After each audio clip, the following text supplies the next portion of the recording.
Assalamualaikum warahmatullahi wabarakatuh. Video ini merupakan tugas dari mata kuliah Ekonomi Produksi Pertanian. Kami dari kelompok 3 kelas B yang terdiri dari 4 orang, yaitu saya sendiri, Nina Yunita dengan NIM 1803211000069, Anissa Nuril Fadilah dengan NIM 18032000089, lalu ada Sofia Tunajah dengan NIM 1803211000105 dan Ninda Ike Alfionita dengan NIM 1803211000108. Pada video kali ini kami akan menjelaskan mengenai hasil analisis menggunakan metode Cobb-Douglas yang membahas mengenai komunitas kacang panjang. Untuk selanjutnya, video akan dijelaskan melalui PPT selanjutnya. Mulai dari pengertian Decision Support System atau DSS atau sistem pendukung keputusan. Ini merupakan sebuah sistem berbasis software yang dapat membantu kegiatan manajer dalam mengambil keputusan. Nah, pengambilan keputusan ini dilakukan dengan cara mengakses sejumlah informasi yang menghasilkan berbagai sistem informasi dalam kegiatan bisnis organisasi. Contohnya seperti sistem otomasi kantor, sistem pemrosesan transaksi, dan lain-lain. DSS ini dapat membantu pembuatan keputusan oleh manajer, tetapi tidak bisa mengambil keputusan itu sendiri. Nah, tetap saja pengambilan keputusan itu dilakukan oleh manajer. Tetapi, DSS ini dapat menjadikan pertimbangan oleh manajer untuk mengambil sebuah keputusan. Para manajer mengumpulkan berbagai informasi yang berguna, mulai dari data mentah, dokumen, dan pengetahuan pribadi atau model bisnis untuk mengidentifikasi masalah dan membuat keputusan.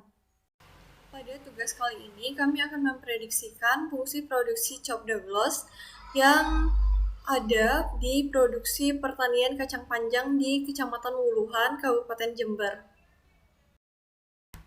Pada video kali ini, kami menggunakan data input sebanyak 35 data. Nah, terdapat 4 faktor independen dan terdapat 1 faktor dependen. Untuk independennya sendiri yaitu X1-nya bibit, X2-nya yaitu pupuk, X3-nya yaitu lahan, dan X4-nya yaitu tenaga kerja. Sedangkan untuk dependennya yaitu produksi. Dapat dilihat pada tabel berikut ini.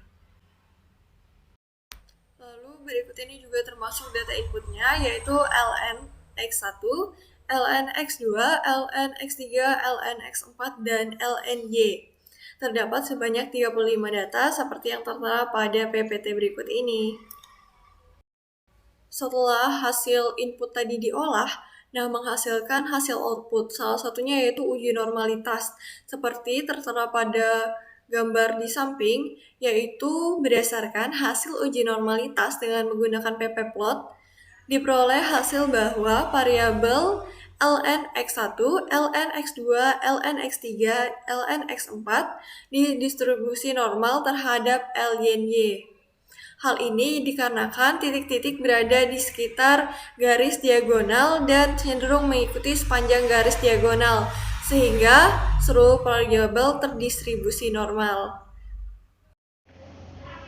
Untuk yang selanjutnya ada uji multikolinearitas, yang mana syaratnya untuk uji multikolinearitas ini adalah nilai tolerance lebih besar dari 0,1 dan nilai VIF kurang dari 10.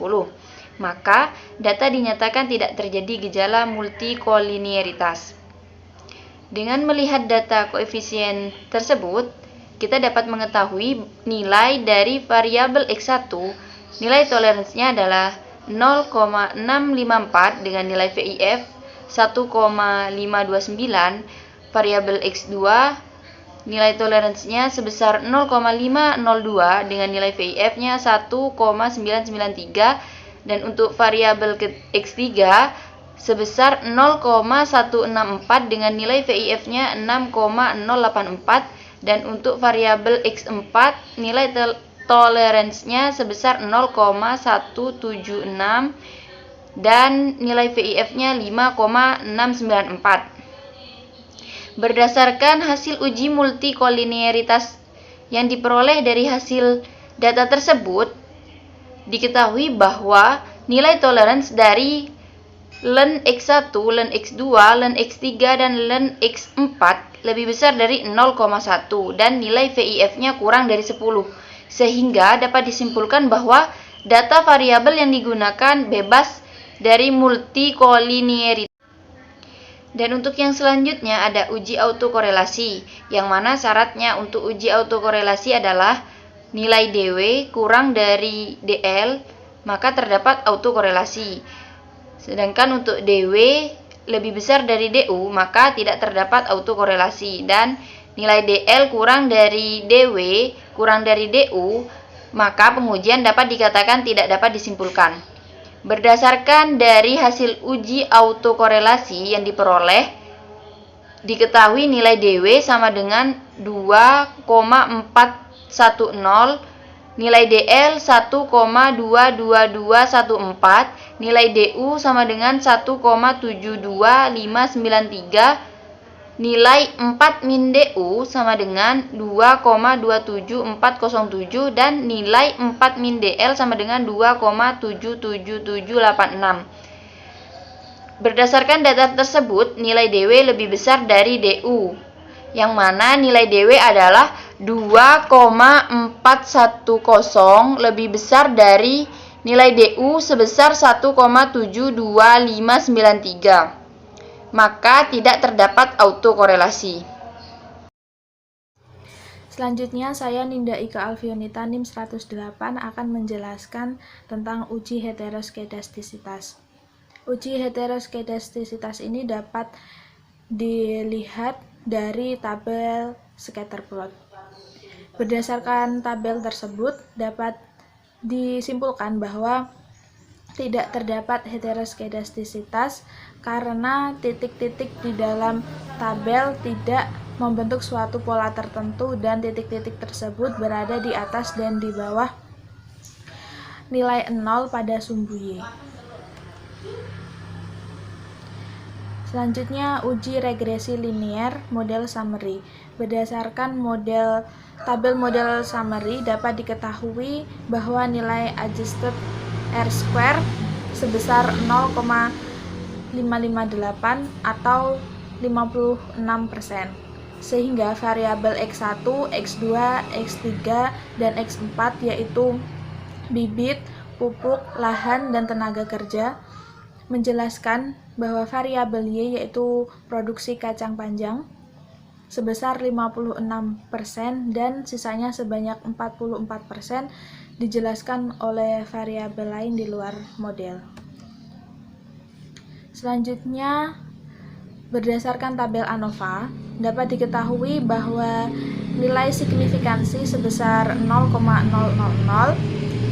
yaitu lebih kecil dari 0,05, yang berarti bahwa variabel X1, X2, X3, dan X4 yaitu bibit, pupuk, lahan, dan tenaga kerja berpengaruh secara nyata terhadap jumlah produksi kacang panjang. Sedangkan berdasarkan uji F dapat diketahui bahwa nilai F hitung sebesar 11,741 yaitu lebih besar dari F tabel 2,69, sehingga variabel X1, X2, X3, dan X4 yaitu bibit, pupuk, lahan, dan tenaga kerja berpengaruh secara simultan terhadap variabel Y yaitu jumlah produksi kacang panjang. Uji regresi linear koefisien. Berdasarkan tabel koefisien dapat diketahui rumus fungsi Cobb-Douglas dalam persamaan regresi sebagai berikut. ln Y sama dengan ln 19,782 ditambah 0,930 ln di X1 ditambah min 1,833 ln X2 ditambah 2,184 ln X3 ditambah 1,826 ln X4 ditambah ln E. ln Y sama dengan ln 19,782 ditambah 0,930 ln X1 min dikurangi 1,833 ln X2 ditambah 2,184 ln X3 ditambah 1,826 ln X4 ditambah ln E. Sehingga dapat disimpulkan bahwa model fungsi produksi Cobb-Douglas adalah ln Y sama dengan ln 19,782 ditambah 0,930 ln X1 dikurangi 1,833 ln X2 ditambah 2,184 ln X3 ditambah 1,826 ln X4 ditambah ln E. Dapat diketahui bahwa elastisitas bibit X1 sebesar 0,930. Elastisitas pupuk atau X2 sebesar min 1,833.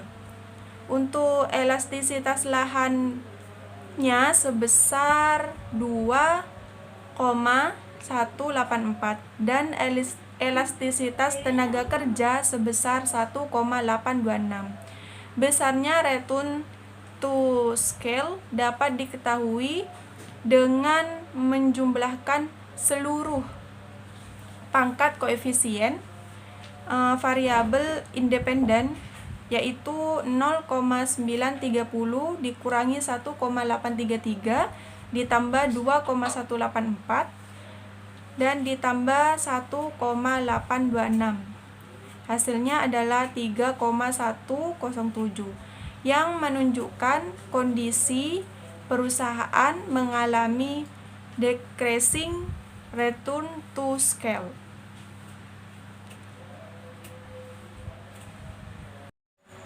Untuk daftar pustaka kami peroleh dari Hidayah dan Nurul Agung tahun 2012 dengan jurnal penelitian analisis fungsi produksi Cobb-Douglas dengan metode iterasi Gauss-Newton. Sekian dari kelompok kami. Mohon maaf jika ada kesalahan dalam penjelasan kami. Sekian, terima kasih. Wassalamualaikum warahmatullahi wabarakatuh.